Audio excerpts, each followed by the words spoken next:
Hi, Dr. Ariane from the Movement Paradigm. Have you been told over and over again how bad salt is? Well, we're going to talk today about this amazing electrolyte that actually has a ton of health benefits and that maybe per research you may not need to be so scared of it.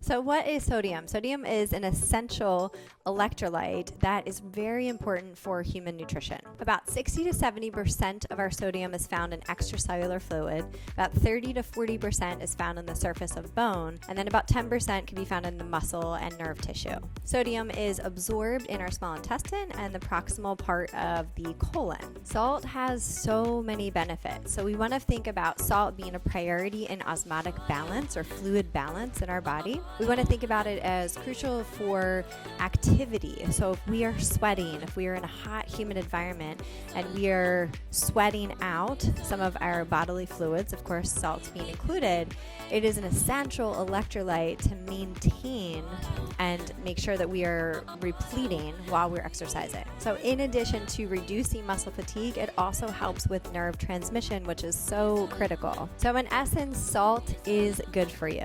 So now let's dive into a little bit of the research. For decades, salt has been demonized to being one of the biggest contributors to heart disease. For example, in one study in the Journal of Hypertension showed that in over 6,000 subjects that reducing salt intake made no difference on the risk of heart disease or with people with normal blood pressure and with high blood pressure. In 2003, there was a Cochrane review of over 53 studies that showed that reducing salt intake really had little to no benefit on health outcomes. In another review of over 11 studies showed that by reducing salt intake, it can reduce the systolic number by 1 and diastolic number by 0.6. So that would be like going from 120 over 80 to 119 over 79. So what types of salt should you consume or should you not consume? So as you can see, the research on salt intake does not prove that high salt intake is contributing to heart disease or hypertension.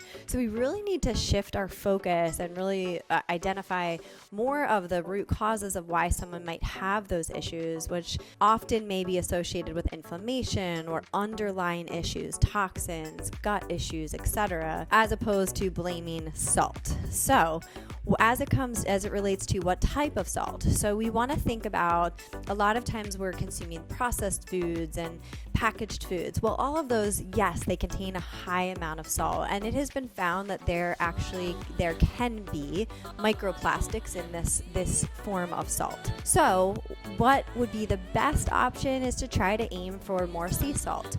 But it's okay to actually even think about adding salt to your food, especially if you're exercising. When you wake up in the morning, you're dehydrated, that's a great time to incorporate salt into your diet. Sometimes people can feel so much better when they begin to add salt into their diet. Now, here's what I'll say as it relates to each person listening, is that just like anything else you do, it is individualized to you. You need to understand what your medical conditions are, what you feel good with. You have to make sure that you go slow. So I wouldn't just go out and, put a bunch of salt all over your food, but you can explore it and you can see how you feel. Sometimes people feel worlds different, and sometimes people feel like, you know what, that's not for me, and both are okay. But my point today is just to share with you that we don't want to put so much emphasis and energy into decreasing salt in our diet. There's plenty of other things we can focus our time on, because truthfully at this point the research does not prove for this to be a huge problem. So check out some of my other videos on gut health and inflammation and vagus nerve and movement that you can spend way more energy focusing on that as opposed to decreasing your salt. Hope this was helpful. If it was, give it a like, give it a share, and of course make sure to subscribe to our YouTube channel, The Movement Paradigm, for weekly tips on mindset, nutrition, and movement. And if you need help with your nutrition plan, if you really want to look and feel better this year, please reach out to us. We would love to help you. Reach out for a free discovery session. We can figure out if we're a good fit for you.